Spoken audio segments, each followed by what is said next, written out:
Good evening, everybody. Welcome to ListenUp Long Island Podcast, episode 5. Thank you, Alex. 5. We are here with The Word and the Whisper, a alternative emo pop punk band. Rock. Yeah.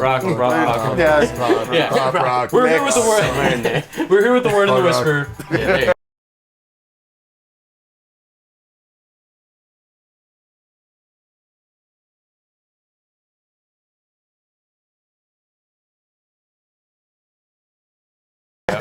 We're here with The Word and the Whisper. They just played for us. They played some really good songs. And yeah, dude, that first song, that was unreleased, right? Yeah, that one. We've been playing it for a little while now, but we're planning on recording end of this year, releasing something early next year. Does it have a title? Heels in Hand. Heels is in the name Hand. of it. So I guess we can get into the story of that one. I'm kind of curious. So it's whenever we play it live, I always tell the joke about it because it's a song about a shitty college relationship, whatever, that my wife wrote about a relationship she had in college. That was not with me. So that's super fun to sing that all the time. Because you're singing about her ex. Yes, in the background, but it's pulling a bit of a Taylor Swift, Ariana Grande here, you know? They're both very popular people. That's what we're looking to do. You know what's really upsetting is that Everyone's playing this style these days, so why not jump on the gravy train? Hey, listen, whatever lets the creativity flow, whatever lets you guys do what you need to do, right? Yeah, absolutely. So speaking in terms of writing, I listened to your guys' album. You guys played Fissures tonight, which was really good. Impressive that you guys did it without the second guitar. Yeah, this man's impressive. I don't have all of my fingers working. Don't give the finger to the camera. But while I was listening to Fissures, something that I noticed was there were certain chords and sounds that reminded me of a very mathy type of tone, and I just kind of wanted to pick your brains on that. I know you guys are a pop punk band, but what other musical influences do you have? Did any of you guys take lessons or anything like that? Did you guys learn to play, or are you guys just natural players? I think everyone's got such diverse, and then when it kind of comes together to form one unique. Yeah. I mean, we could go around real quick. As far as lessons and things like that, I actually wanted to be a drummer when I was a kid.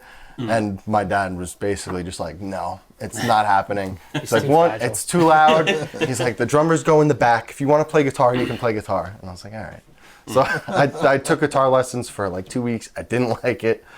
And then a couple years later, I just picked it back up, and just from looking at tabs and messing around, that's how I learned how to play. Because if you go talk about music theory and get into all that stuff, they all know more than I do, so they'll have conversations, and I'll just be like, listen, what number is it on the fretboard? Just what number is just tell me what fret it is, and I'll figure it out. Yeah, but you can hear it too. You have a good ear for that, so you don't always have to, That was the nicest thing you've ever said to me. Yeah, that's the last time. This is the only time, and it's recorded. Normally, whenever we talk about this, it's 10 minutes. Why don't you know this? This is so easy. He's actually remarkably clean when it comes to the way he plays. You don't hear a lot of crisp. You don't hear a lot of those fudge notes. Yeah. Right. We used to play at a Revolution before it closed, unfortunately, before COVID and stuff. And the guy that did the sound there knew us specifically because he would have to plug all his equipment in for him. And he'd walk up and he'd see us on stage and be like, all right, the guy who doesn't know how to plug any of his stuff in, let's go. That's fucking hysterical. Would attach the head to the cab, dude. I've gotten better, but it's not great. You guys can be honest. Did it get better? Joey, I gotta buy pedals. What am I gonna get? Consistently Tell me what I gotta buy. Bates, make it make sound. Make it make sound. Make it make sound. Do it. Make it. You left it on standby, by the way. Makes it sound like a chainsaw. So now, moving on. What about you, my friend? Mr. Bassman.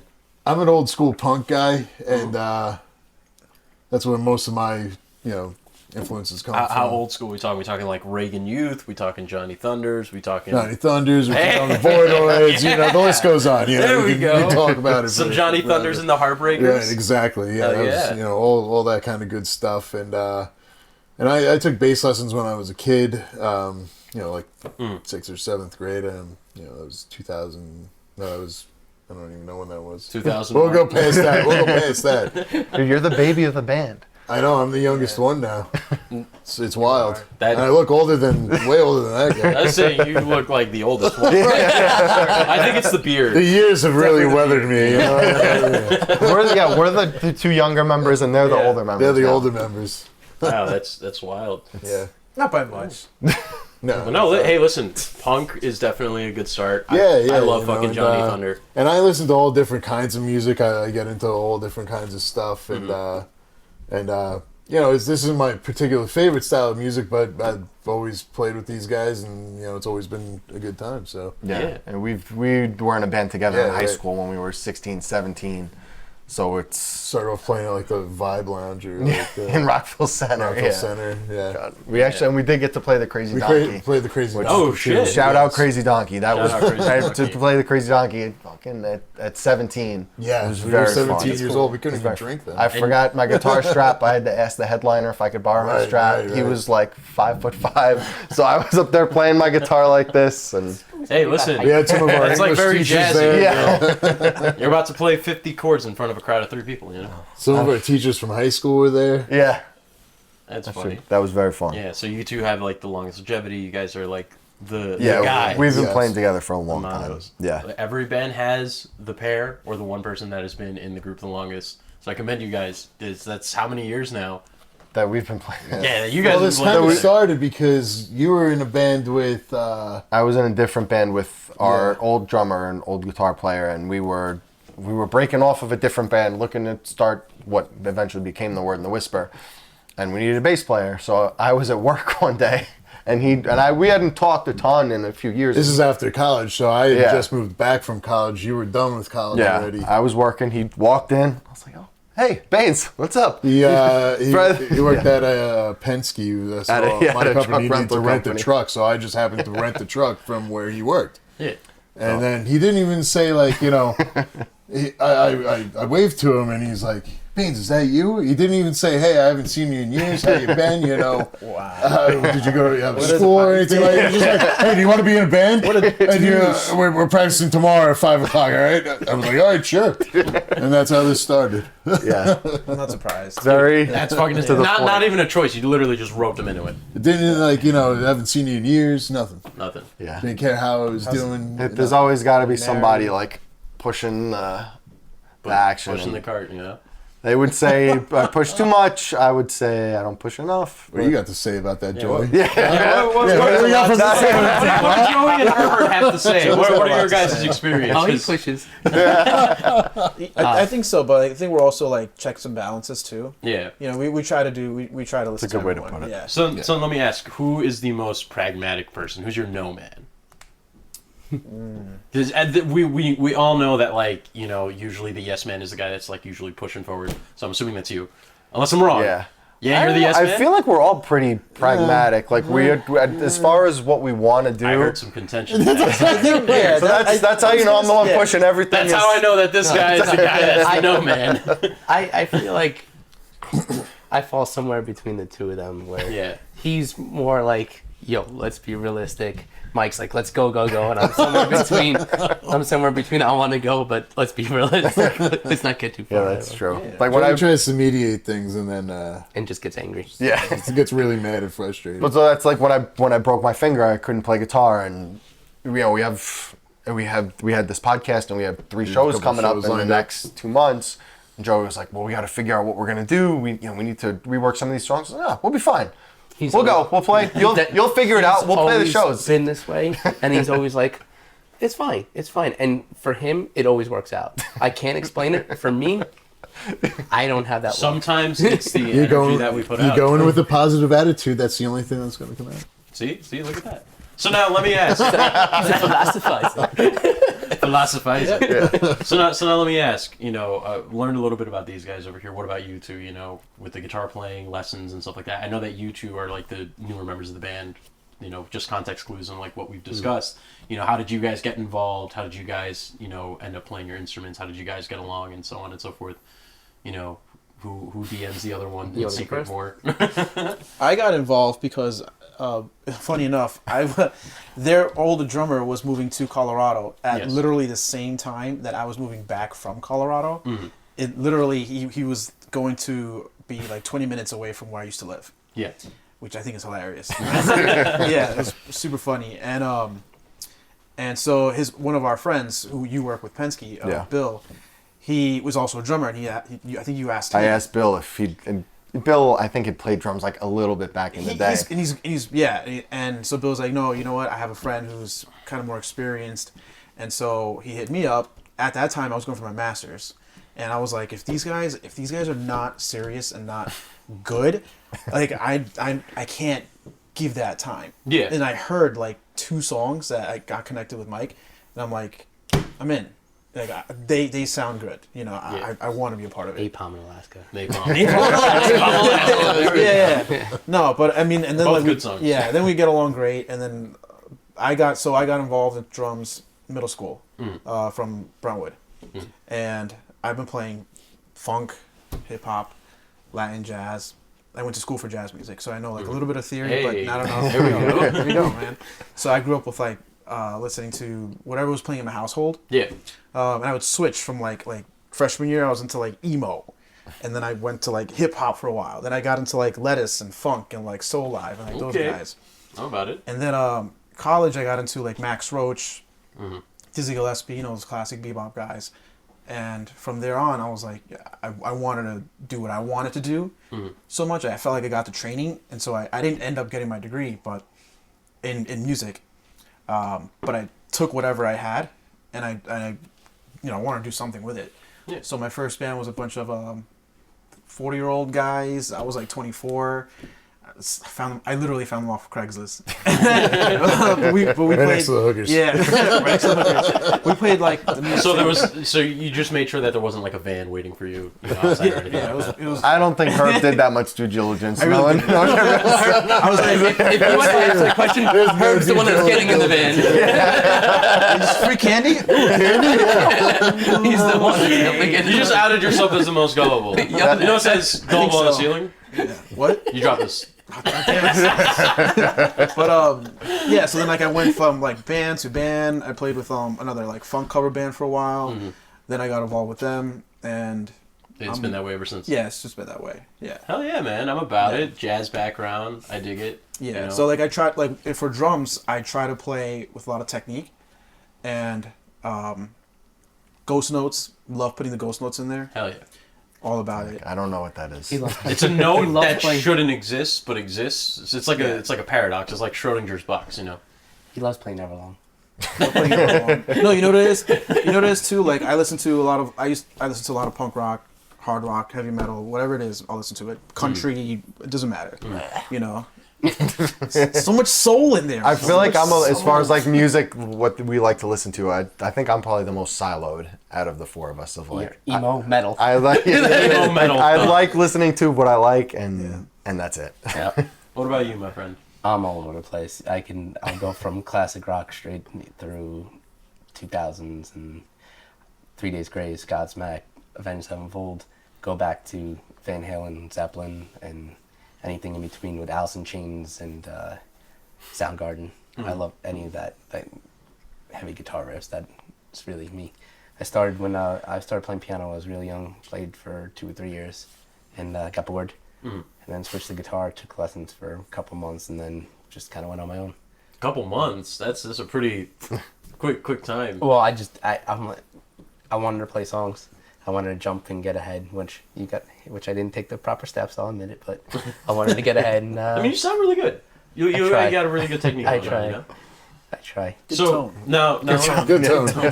Good tone. So now let me ask, between the both of you, because it seems like these two have like the most like eclectic taste. What's like the most eclectic genre, I guess, you could listen to that has attributed to your songwriting? And if you guys have an answer to that, feel free to hop in on that. My answer wouldn't be eclectic. My answer. Well, it depends because he writes, I write some. It comes from different places. Bane's very good You at. do a lot of transitions. Yeah, he's the one that makes it all work and glue together. And glue then Right, bassman. There we go. And he's actually working on I'm really trying to put in a lot of pocket playing. You know, I want to sit in the pocket. So I'm getting my influences from, like I said, Lettuce, Adam Deitch, even stuff from like James Brown. These licks, that come around. I just want to like put them in like a more rock format. Yeah. But the fills that I'm using are generated from that type of music. That tells me that he has soul and that he's super bad. Yeah. All right. So now, I went through your guys' Instagram. I stalked out every single one of you. So I know your social security numbers. I know where you guys live. So if you guys see a credit card open up, that's on me. But no, seriously. I went through your guys' Instagram. Who owns the Ron Swanson socks? Who's the big sock guy? That's our old guitar player. That's your old guitar player. Yes. That's very unfortunate because I wore my evil fox socks. I came in here with beautiful socks to show you guys. I'm so sorry. It's all right. My foot stinks, but I'm just saying, like, if this was a competition, I definitely have better socks than you guys now. Yeah. I'm down to just my Josh socks at this point. I have boring socks. Yeah, that's all I got. Fair enough. And then the other thing that I saw on the Instagram, you're a Michelin chef. Oh, About that. So I do pretty good, So at face value, you would never guess that. But even things that I don't eat, if he makes it, I'll eat it. Yeah? I had a buddy that didn't like Brussels sprouts, or even asparagus, and he eats all kinds of food. And I made him, I was like, just try it, I always make people try it. Like Joey with the brown grain. So, like, did you, strap him down? And, No, I'm just like, I just gently, just try it. Just try it. I don't love cheese. And then you made these, pinwheels with this chicken and this whole thing. And it was just like, oh my, no one had a fork. They were just picking things up and just eating them right off the grill. It was ridiculous. The thing is, when you like to eat, you eat a lot. And then, you learn how to cook because you want to eat good, Yeah, absolutely. Right. As one should. Right. Like I have barbecues in my mom's backyard in Hicksville all the time when she goes away on vacation. like a kid in high school, my mom's going away, everybody come over, Yeah. Like I was talking to him a couple weekends ago, just like asking him to come over or whatever. And my wife heard that I was talking to him in the background. She said, "Tell him if he comes over, he has to make buffalo chicken dip and bring it with him." It's for the Super Bowl. Yeah. It's like, if you come and make the chicken dip, and I was like, okay. Still very upset that we have a Taylor Swift album that's delayed from that night. It's great. Yeah. So now with the chef conversation, being said. Which one of you guys or I guess with you being the chef, which one of these guys has the most controversial take on food? I haven't cooked too much for Herb. Yeah. Joey probably would have to, because he doesn't like cheese. I don't love cheese, but Mike cheese is good on everything. Mike doesn't like getting he won't eat chicken and stuff because he doesn't like getting his fingers dirty. So he's definitely a pig. But as far as what I'll eat though, I'm not picky. I'll eat, especially when Baines cooks. I'll eat whatever. If it's chicken wings or things like that, I'll eat them. I just don't like getting my hands dirty while I eat. What? He's not a finger food guy. I'm not a finger food. I'll eat it with a fork or a roll of paper towels. Pizza, he doesn't want to get the pizza on them. Yeah. So you guys have 2 music videos out. You guys have the Lost music video, which I think is the first one that you guys did, and then you guys have Napalm, which is the second one, which I think because of lineup changes, not everybody that was in that music video is here, right? Correct. Okay. So my question for you guys is, I recorded a music video. Threshold H2 was a great experience. Between the time of recording your first music video and your second music video, what are some of the lessons you learned? What are some of the things that you managed better, and what are some advice, tips or experiences that you might want to give to someone who, on Long Island or a local musician that wants to get into making a music video for a song? So, I will say that they were 2 very different experiences between doing the first one and the second one. The first one was part of doing our EP. Rafe Tangora recorded our first EP, and part of us, recording an EP, doing that all with him, he, offered to do our first video as part of that. So there wasn't a big concept around the story or the song. It was just, we had this cool location. Let's go. We'll shoot it. And we just kind of went and did it. And, Yeah, it was mostly a location shoot. There wasn't, it wasn't as much, at least from our end, I guess lead up to it or prep for it. It was just kind of like... Any kind of storyline, there was nothing. We got this cool spot. Let's go do a performance-based video and do it and get it done. And we had a great experience with Rafe. But the second video that we did was actually the friend that connected me with Herb. Whenever I need things, I ask him. So I called him. I called him. I said, hey, he said that he couldn't play drums. I said, all right, well, who do you know that plays drums that can be in a band? He put me to Herb. I said, hey, we're going to shoot a music video. You know anybody that can shoot a music video? He goes, yeah, I have a friend who's a member of the Screen Actors Guild he has a side company that does music videos. Perfect. Nice. So, but that was a very different process. Like, he put us in contact with them. He went and he met us at a Starbucks or something. We talked to him about what the song was about, if we had any kind of concepts on how we wanted to visualize it, and which for me is difficult. I have a hard time he's already shaking his head because he knows. If something's in front of me, I can give you an opinion on it. But when somebody's trying to explain to me, well, what do you want this to look like? Or if somebody's telling me... If he doesn't visualize it himself, that doesn't happen. I can't do it. And I'm like, dude, and like so he's the more visual. Oh, yes. But this, he was asking us, like, what kind of colors do you want prevalent in the video? And this and that. And we were just kind of like, you tell us. We didn't even know, yeah. You guys went from a location shoot to jumping to finding actors to, and we did it in his apartment. But like, he came in with all the different cameras, lights, everything. Did it. I mean, it was a really good experience. But it was definitely different. Well produced. Yeah, you did a good job shooting it, all the angles, everything. So we're preparing to record our third video now. Similar process. We're at a studio, and I tried to. We actually had putting a storyboard together, and it's not going to be an exact story that goes with the song, but there's a concept behind it. There's an engine that's driving the car that is the video. There's more. It's not just we're going to go here and do it. Absolutely. So it's interesting. It's something else that it's creative. That has to do with our music. We've never really done this before either, so it is a learning. This video coming up is going to be even more of a learning curve, right? As we steadily progress. It's a buddy of mine. He's Tin Mirror Studios, and he goes, just come up, look, and maybe you'll get an idea once you get here. Yeah. So I had FaceTimed him the first time I went up there, just to go help him out putting some stuff in the studio, and then he was like, dude, they got this and they got this, and I'm like, don't focus. Just come here, and then we'll talk about it. And once it goes to being like let's do it. Like, he's showing me, they had a part of the studio was a kitchen set, and part was a plane. And so it's like, we could be on the plane, we could do this, and then we could be in the kitchen, and then we could be here. And he's like, just relax. You could be in the kitchen and you could be in the plane at the same time. It's a very cool setup he has going there.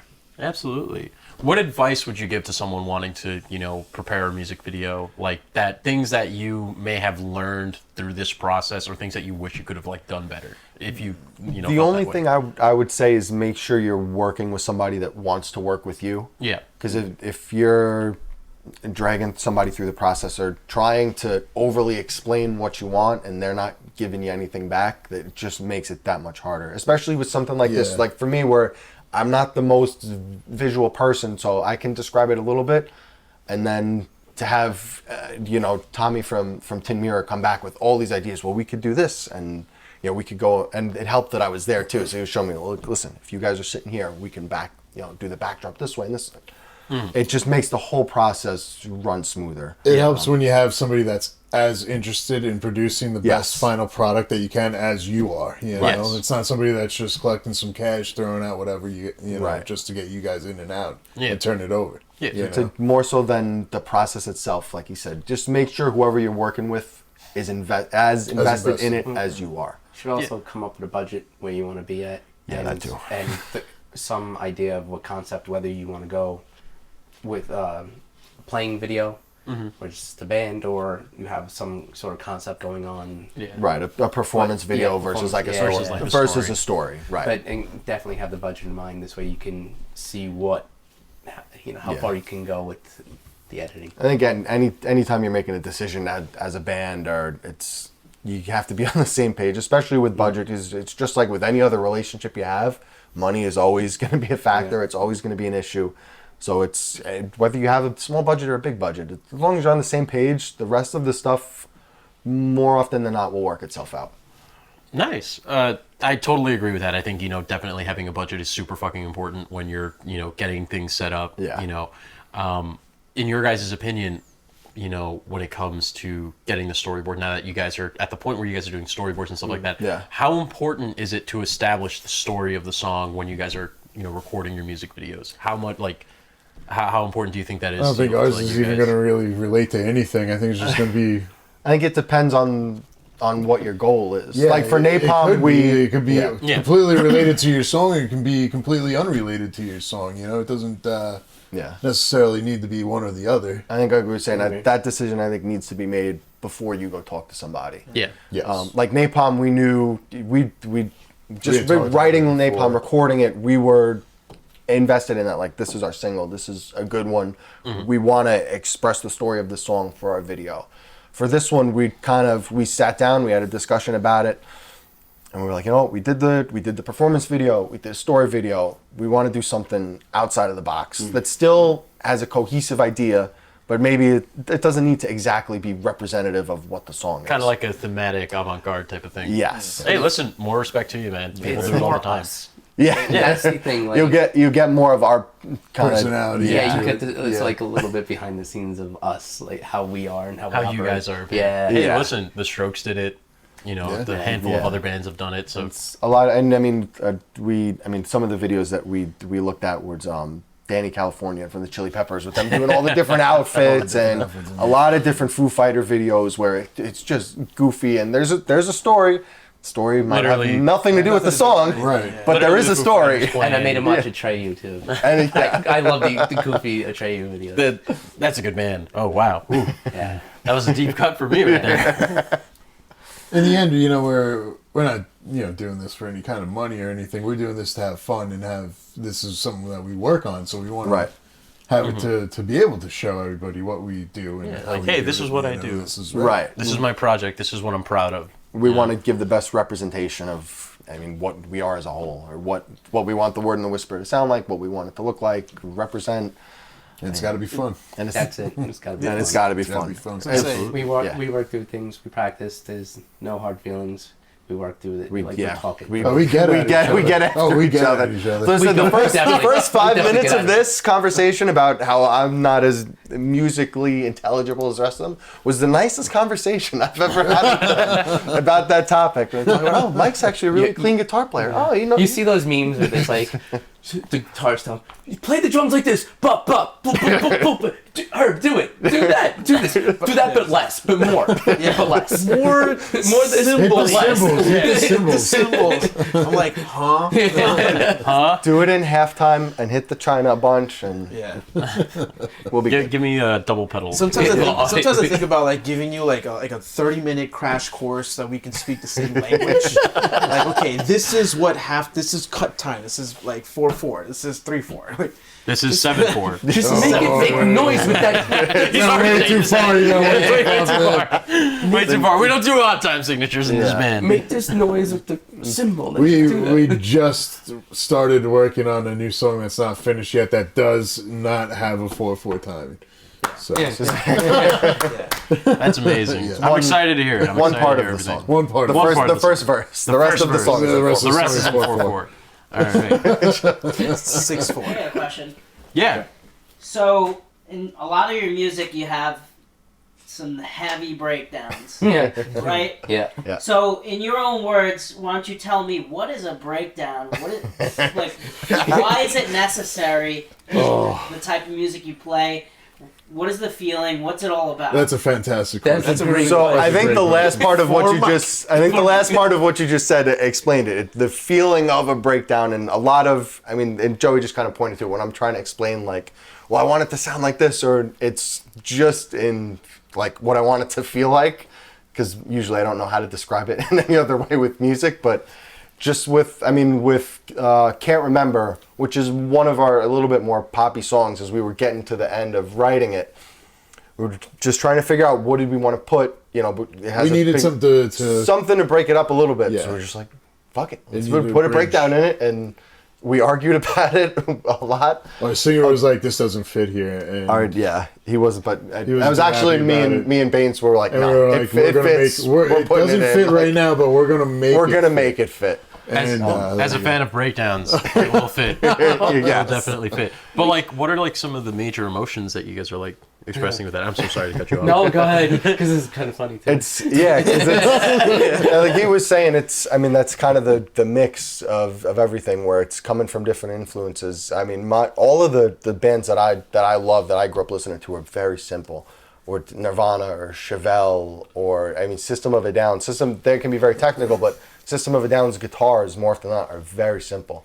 So that's, at least for my guitar playing, just that kind of angry, heavy, driving kind of sound that's what I love. Anything that is a simple guitar that drives, that's what Sounds like a chainsaw. Yeah, see? Sounds like You're getting it. I like what I like. I've played one guitar since I was 16. It's the same fucking guitar I'm going to play until it breaks, and then I'll probably get the same guitar again. When we first started this, we kind of wanted it, like, after we played a couple of shows and we started to establish the way that we sound live, we wanted it to sound like a wall of sound. We wanted it to hit you in the face, you know what I mean? Yeah. We talked about that over and over, that idea of being Have you thought about being a like wall of sound. playing your instruments and then just punching? No, I'm kidding. That's not that's crossed our minds. It's not.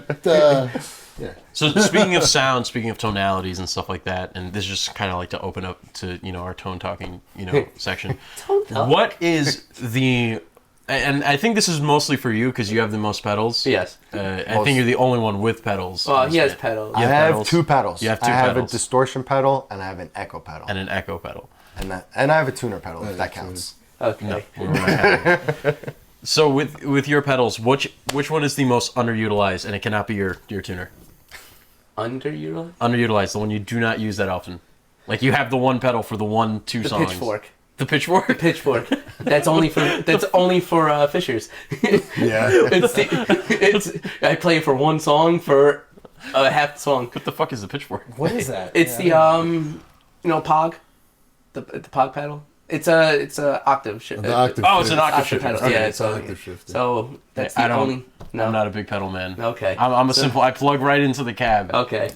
Yeah. I have one distortion pedal. It's an octave. It's got the octave. So I put it where it's got both the high and the low to play the lead in Fishers. That's the only song that I use that one for. Yeah. That's probably it.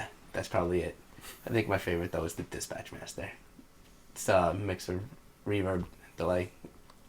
Kind of made some room on the board. Yeah, absolutely. Shay, you got any questions on that?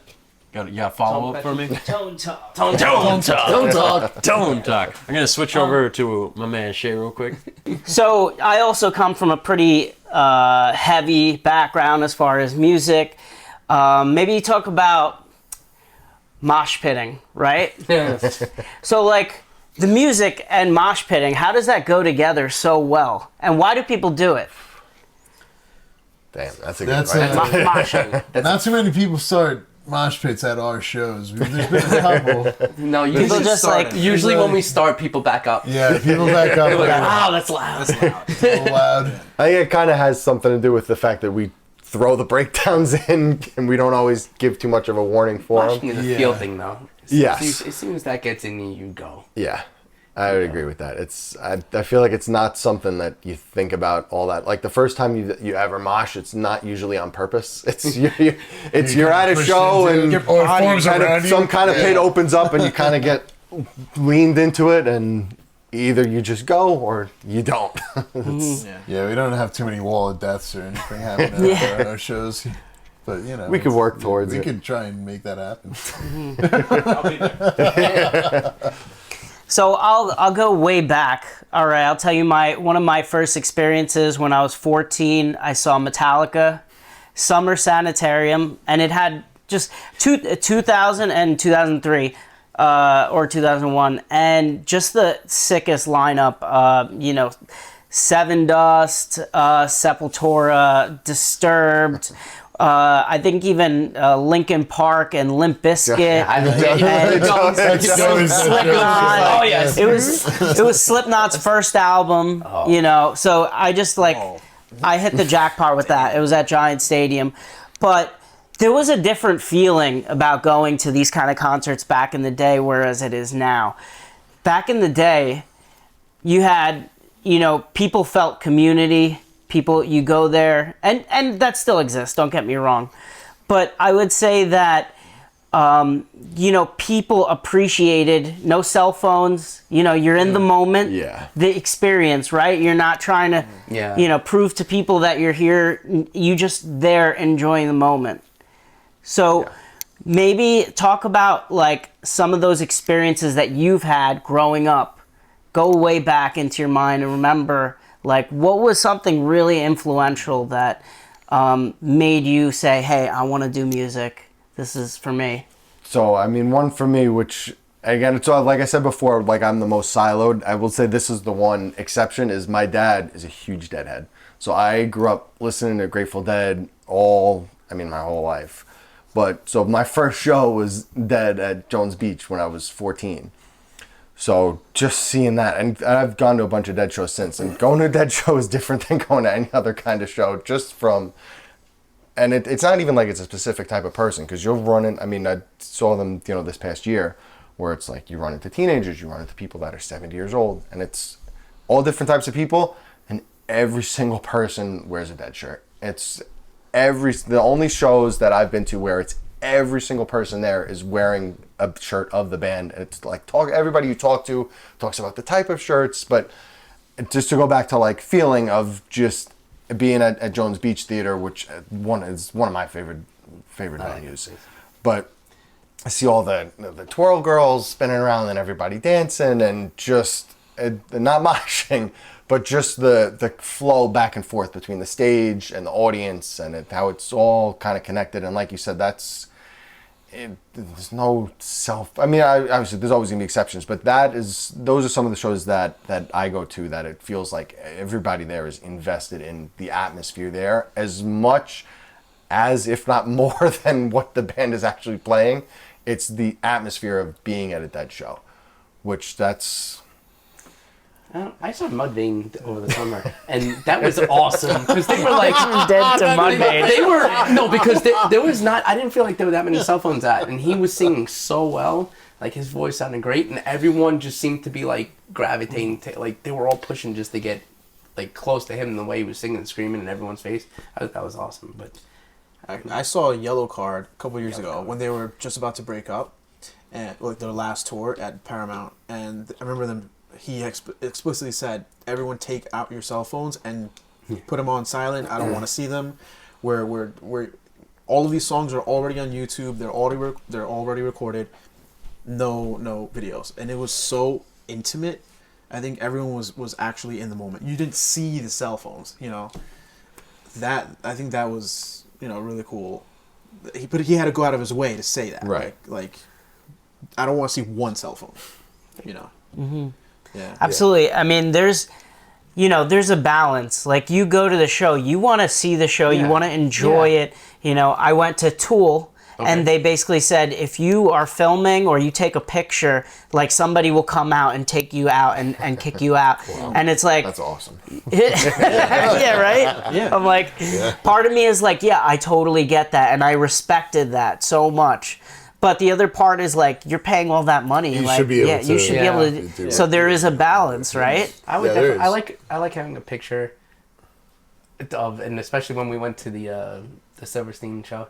Amity Affliction. Yeah, we all got a really good picture, like with the stage in the back. So it was nice having that. You can take pictures of yourself. Yeah, I'm not gonna, but you know, with them recording the whole. Yeah, I'm not gonna stand there. I can't stand that.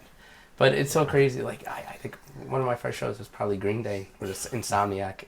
When I was a kid, actually, I went to mostly like local shows. I never really saw any big name, big name people. My first one, the local concerts I used to go to, they started off with like seeing like Pat and Pending before they were famous at like the Calvary and stuff like that, you know, like in the basement of a church in off of Hempstead Turnpike, you know, and stuff like that. Right, you know, operator was playing and stuff like that, and you know, and the first actual show I went and saw was Crosby, Stills and Nash at the Westbury Theater, and Steven Stills, you know, he's getting up there, so he's hobbling out, you know, and he can barely walk, and then he put a guitar in his hands, and he's fine. Yeah, you know.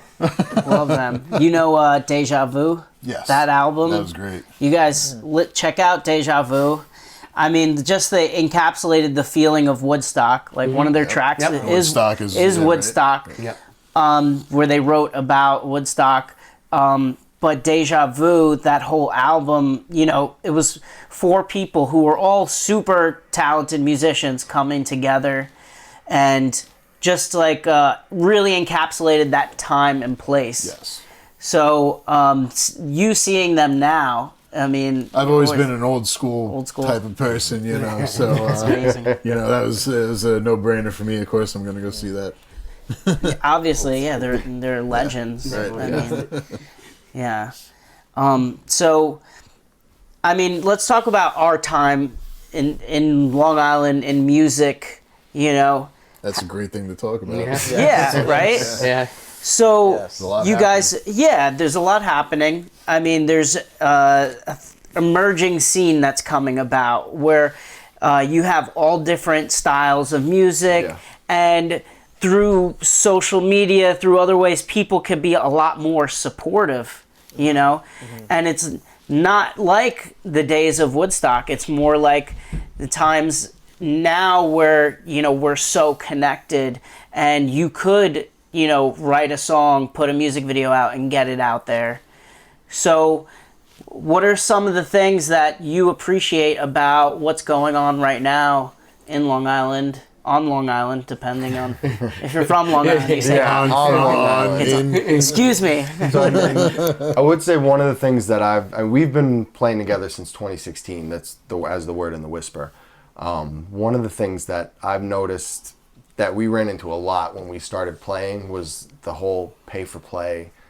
That, I mean, the first shows to get started. The first shows that we played, that gigs. was one was getting weekend shows. And then it was, well, yeah, if you sell 20 tickets, then you don't owe anything and you make money on anything over that. And eventually we got to the point where, not that we had a huge following, but we had enough of a local following where we were like, if we even got offered that, we were like, no, we're not doing that anymore. Like we know enough venues, we've built enough relationships where, I mean, but one of the things I have noticed is we don't even get asked that anymore. I don't know if it's a combination of us telling people like, no, we don't do that, or if it's just that more venues have started to get away from that. But I couldn't tell you the last time we got asked to pre-sale tickets and give money to the, you know, whatever the booking company was or that was running money the show. up front and stuff like that, you know. And and it goes with the relationships too, where we play at venues now, like we play at Katie's in Smithtown. We have a great relationship with Brian, who runs Katie's. When we do our Rockin' Reindeer Christmas show that we've done 5 years running now, where it's, you know, we reach out to Brian, hey Brian, we want to do the Christmas show again. Great, when do you want to do it? And we pick a Saturday, and Brian just lets us run the show. We love working with Brian there. The sound that they do at Katie's is awesome. It's a great venue. It's not huge, it's not small, and Brian takes a lot of pride in the way it sounds. You could tell when you're up there, when you're singing, when you can hear yourself without screaming into the microphone. But at least for me, that's one thing that I definitely noticed was we got asked to do pay for play a lot, and we don't really, which is nice, just that we don't really anymore. We would say no if we did, but it's definitely tough to get in the beginning because we were only getting offered shows on like a Tuesday Wednesdays and Thursdays, or you know, and they're like, you got to bring 20 people. Those 20 people got to go to work the next morning. We're playing at 10 o'clock at night. It's not feasible. I mean, even the last weekday show that we did was at AMH. Yeah. We opened for Johnny Craig. Yeah. Which, I mean, that was through our friend. Yeah, it was right. It was a connection that we had, but I mean, it was 4 or 5 big time touring bands. It was just like, you guys want to go and be the local opener? And we were like, sure. We were expecting to walk into AMH. Yeah, we thought we were going to be 6:40. Hop on at 6:45, a 25-minute set. We brought our handful of people, and we thought we'd be playing to an empty room. So we went on 6:45. AMH was packed. Yeah, it was a lot of fun. And they were very nice to us. They were great because these were 4 bands that were touring full time together. They had the stage all set up. They had their own drum kit. So we were like literally barbecuing out in the back. We spent a good half hour with the sound guy at AMH, like just cramming us onto the stage. And they were very good about like organizing stuff, like moving stuff so he could. The second drum set. Yeah, I think AMH definitely gets it. I mean, they're also musicians running a venue, so they understand sound. I mean, their sound system will blow you away. Like, you really need to stand back when you go there. That's one of those venues. And you're also playing Nostalgia, right? Yeah.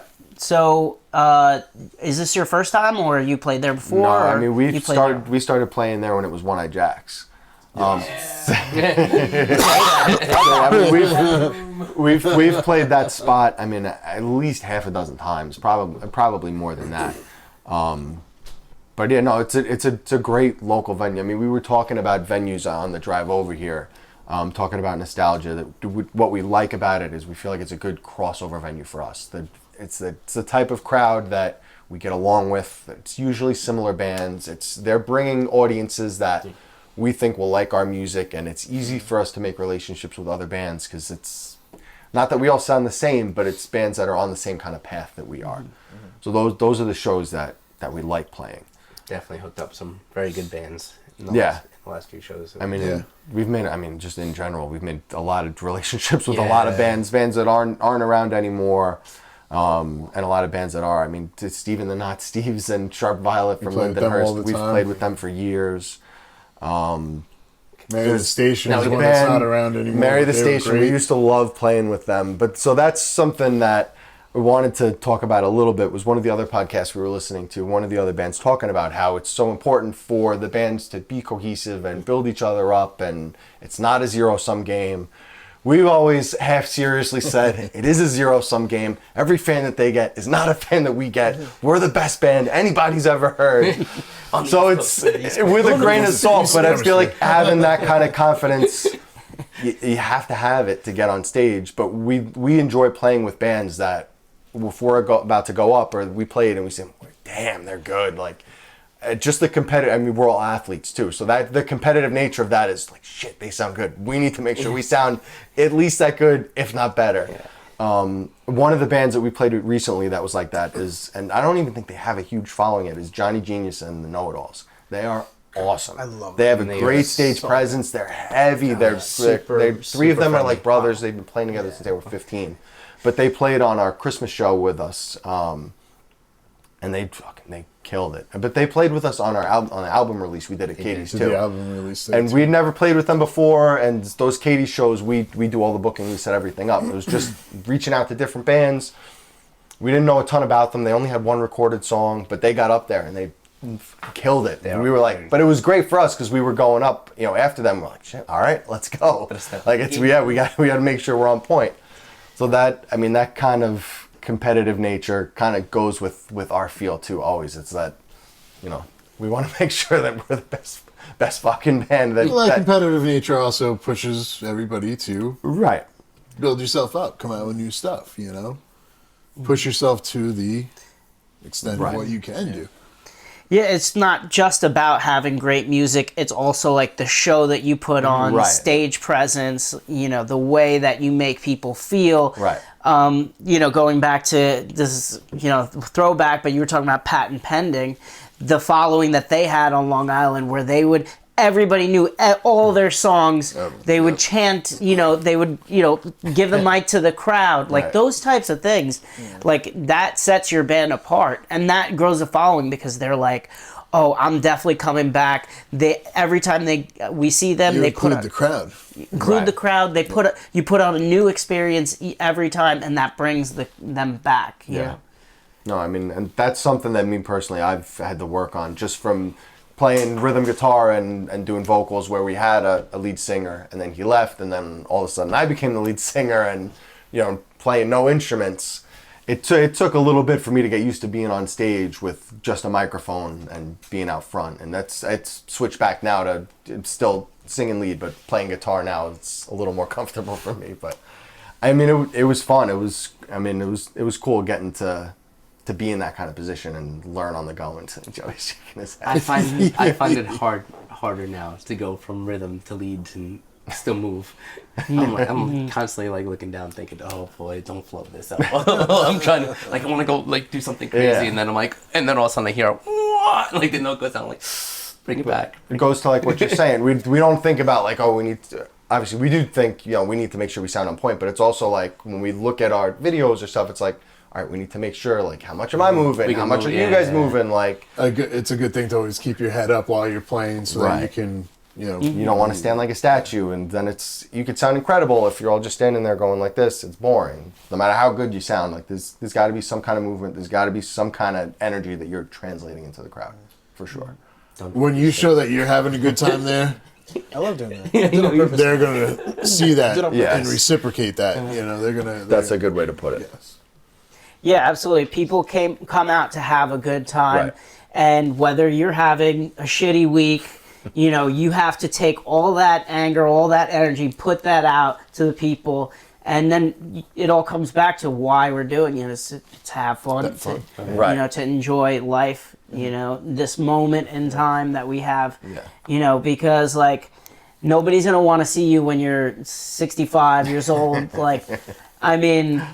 No offense. I shouldn't say 65. I shouldn't say that. No, I'm still playing Yeah, Metallica. right. I'm really wearing their shirt. You have to stay relevant, is what it is. Yeah. That's definitely. We try to.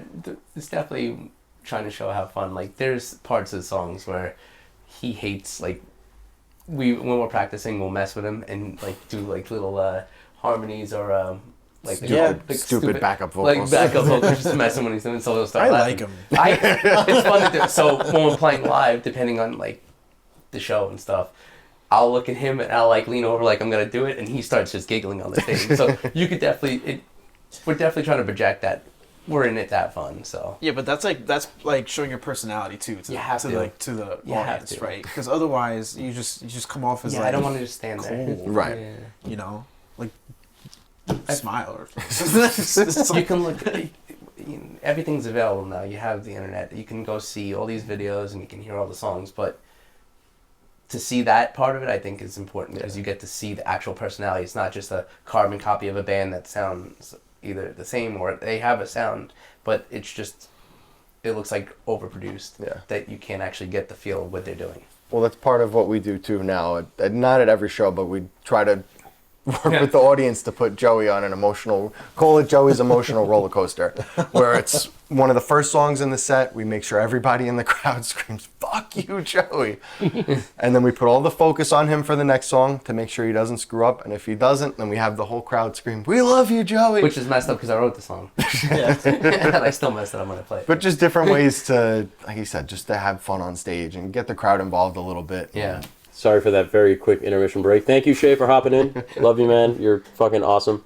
Following back onto it, you guys are an emo band. You guys are pop punk. The aesthetic and vibe of those emo bands is usually like very sad, depressing. But you guys have a lot of energy to it. You guys have a lot of stage presence. You guys even have like a gimmick that you guys go where you're literally flipping off this man, over here and then telling him, whether he did a good job or bad job. Even his mother did it. Even his mom said it.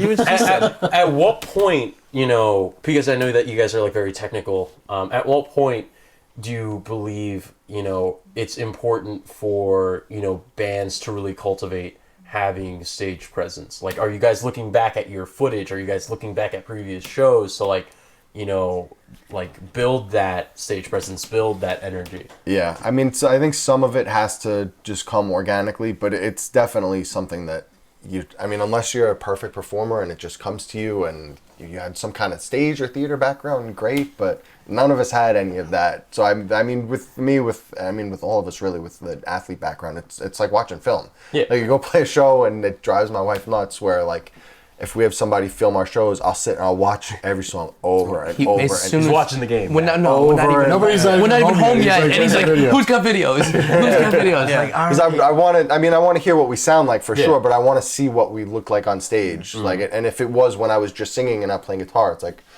was I moving around enough? That was I holding the mic stand too much? Was I singing enough just holding the mic in one hand?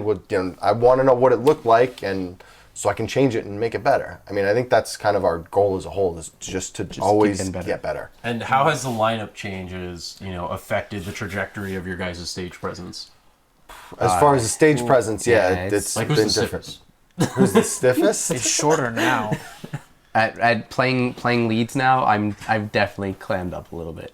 I'll say that. We talked about that recently too. But it's also, and I'm also afraid to play a lead, and then I have a vocal part, so I'll be like, all right, I want to go. I gotta scream here. All right, run back to the mic. And some of the stages we play on are kind of tiny. Yeah. And I know.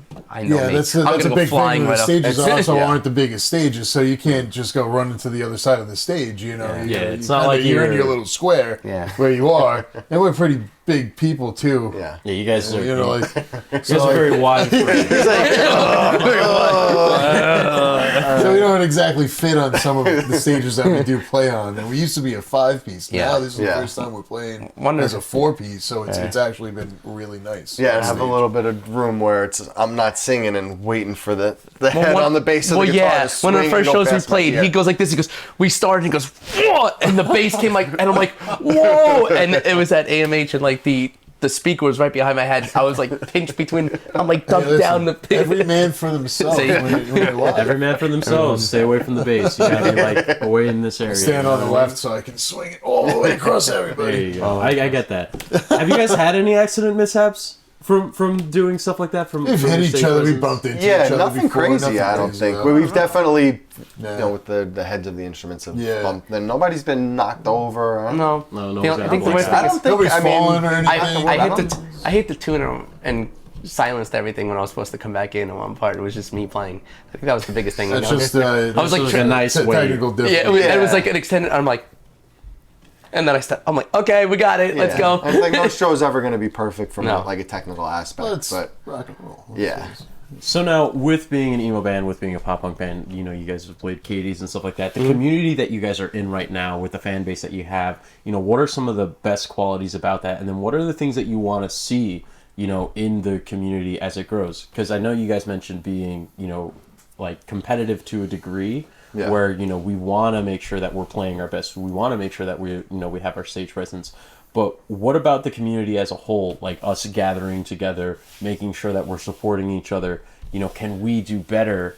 In Long Island, because we do have a lot of issues where that's not happening. Where people aren't going to shows as often anymore, or people are just not a part of the vibe, or just not getting to that point where they intimately want to interact with bands and original music. Yeah. I mean, I think a lot of it has to do with communication between bands and audiences and fans, but between the bands themselves that are playing shows. Mm-hmm. So, when we book shows at Katie's, when we reach out and talk to the other bands, we always try to have a conversation like, hey, when are you guys playing around this date? Are you guys playing 2 weeks before? Are you playing 2 weeks after? Because we want to make sure we're drawing big crowds together.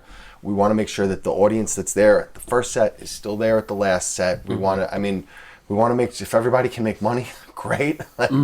So when we do the Katie's show, we just we split the door with everybody, and everybody's taking something home. But I think the communication in between bands is super important when it comes to stuff like that. As far as drawing crowds out more, I think what Shay was talking about getting away from cell phones and being stuck to screens, that's, I think, is a bigger issue as a whole. Too much TikTok. As everybody watches this podcast. Yeah. The dichotomy of that statement. How dare you be right? But as far as something that I would like to see, I don't know, happen more, but at least continue happening, is conversations between bands, and bands bringing other bands onto shows when they can. Because I know whenever the show that we're playing at Nostalgia, we were the first band that they booked us for. We asked them, "Oh, do you have anybody else who's playing it with us?" Like, "No, it's just you." And we started reaching out. We pulled 2 other bands onto it with us that, one we've played with before, one we haven't. Shout out to Space Turtles in Wilson Valley. Yeah, Space Turtles. Those guys are really nice dudes. They are. Yeah. So nice we've played with Space Turtles before. We haven't played with Wilson Valley, which Wilson Valley is like a rap rock kind of act where and it's just him and drums and it's very different. But I mean, we're like I said, why not? Right. Yeah. Exactly. Why not? It's about bringing everybody together. It's about giving everybody an opportunity. Right. And just crossing fan bases as much as we can, because I mean that's when I think when we started to pick up the most is when we started having some of these conversations and playing, like bringing, not having every show be the same bands, but making relationships and bringing bands onto more than one show so that their audience starts to hear you more than once. It's easier to get them interested. Absolutely. Obviously, if you play perfect and you're amazing, then whoever's there is going to be super interested, but a lot of times if they get a little more familiar with you, you sound good more than once, it's easier. It also helps, like, we're friends, for lack of a term. They're from out of town. So they come down, they may not draw as much, but we love playing with them. So if we can get our crowd to get into their music, they reciprocate when we go up there. Yonkers or Connecticut, and they know, like, we're from, like, right on the border, Nassau and Suffolk. We're not going to draw a ton in Connecticut, but it's that reciprocation to try to like it's the build each other up. It's working together. It's being collaborative, and on that note, I guess we can all agree that building good long-term relationships with the bands in our community is what helps us become a driving force. Yes, beneficial for everybody. There's a select few venues also as well on Long Island that do a lot of originals where they're promoting mostly original bands. Take for instance, like the Village Pub in Lindenhurst, DC does all that good stuff, and great. Mr. Beery's, they're great at really getting local bands and local musicians playing and doing original, That's what they're known for. That's what they're known for, and that's also a very big driving force because that provides us with a platform for it to get out, from, and that's. A lot of people that live locally will go there and check out these places because, hey, I know there's going to be music there this weekend, You might not know all the bands, but, hey, you might stumble upon somebody that's really good. Right. Yeah, you might find your next favorite artist. Right. Exactly. That's something that I believe in. If you are not listening to new music, if you are not listening, to local bands, if you're not going to shows or anything like that, you are limiting yourself from finding, amazing, talented musicians that might be like your next favorite. You got to be out there to see it and experience it. Otherwise, you're not going to get it. You just get stuck in the same. You're going to be playlist. You hear that, everybody? Expand your playlist. Go to shows. Expand your playlist. Yeah. So we're coming to the end of our podcast time. Womp womp. But just want to ask, with the new music and the music video coming out, is there anything that you want, the people that listen to our podcast to know, like what's new, what's the haps, what's going on, what is the plan for you guys? So one of the big things that we have coming up is we're playing at Lithology Brewery in Farmingdale on Main Street, which Herb actually got set up originally. It's a new venue. They don't do a ton of full band live music. I know they've done it a little bit in the summer times when they can do it outside. When they can do it outside, they do some smaller duos, acoustic acts. But we played there a couple months ago. We were the first full band that they had inside of the bar, and it was. I mean, I grew up in Farmingdale, so I grew up and down Main Street. So it's a great spot. There's not a ton of original music on Main Street in Farmingdale anymore, but they were open to it. We'd bring one other band when we do it. We're playing April 6th. We're playing April there 6th. Again. Look at that. One of the first original bands playing Farmingdale. That's awesome. Yeah. Congratulations, and guys. We need another band to play with us. So we're reaching out. It's an hour and 15-minute set too. So we did it with Steve and the Not Steves last time. It was a big success. Everybody had a lot of fun. Steve was funny because he was saying they were playing their entire catalog. We're used to playing these 25, 30-minute sets. You get an hour and 15 minutes to be up there. It's a lot, and you need to really build a catalog. You guys have like 3 EPs, so I'm assuming that makes it a little easier. Yeah, and we threw 3 EPs and then a couple. We threw. So, we have 3 EPs. Sometimes doesn't necessarily make it easier either. No comment. I got beaten into playing covers for that one. We threw a couple of covers in just to keep we made a deal that You guys aren't original anymore. well, that was he argued with that. So we decided we would each pick one cover, and well, initially we were going to do the whole set ourselves, and then we just didn't have enough time with the Katie show and everything. So we decided we'd split it up with the two bands, and we each picked a cover, and. It's majority rules, so... We also try not to pick, the songs that everybody covers. Yeah, we that don't you're always going to hear. That you're going to hear on, Yes. the radio, like the same songs that you hear on BAB or The Shark or, Yeah. Like the unique and interesting right. ones. Well, popular, but not the number one. Yeah, Yeah. right. You want the 60th, not the 40. You want something that people are going to know but don't always hear all the time. So they're going to be like, oh, I know that song. Wow, I haven't heard that in a while. They do this really good. Yeah. Yeah, absolutely. But for an hour and 15 minutes set, to play 4 covers, we talked about those 4 covers more than we talked about anything else. We ended up with 5 because I wasn't bending on Peaches. Yeah, play Peaches. I like that one. So, new music video coming out. You guys got a show April, and we have new music coming out. Super excited to listen to you guys. Thank you guys so much for being a part of the podcast. Thank you. Thanks for having us. This was a And blast. for everyone else that's listening, also check out our other episodes. We interviewed the Chris Rubin Band, we interviewed Bunktown Falls, we interviewed Mr. Rooster, and we have plenty of more coming up, like Logan Whaley. Super excited about that. But other than that, thank you so much for listening. Thank you, Word and Whisper, for being here. Awesome. It's like we're about to start a prayer. Everybody hold hands. And that's it. Shane, you want to say goodbye to our listeners? Come on, man. Come in here. Say goodbye. Peace. I think I'm done.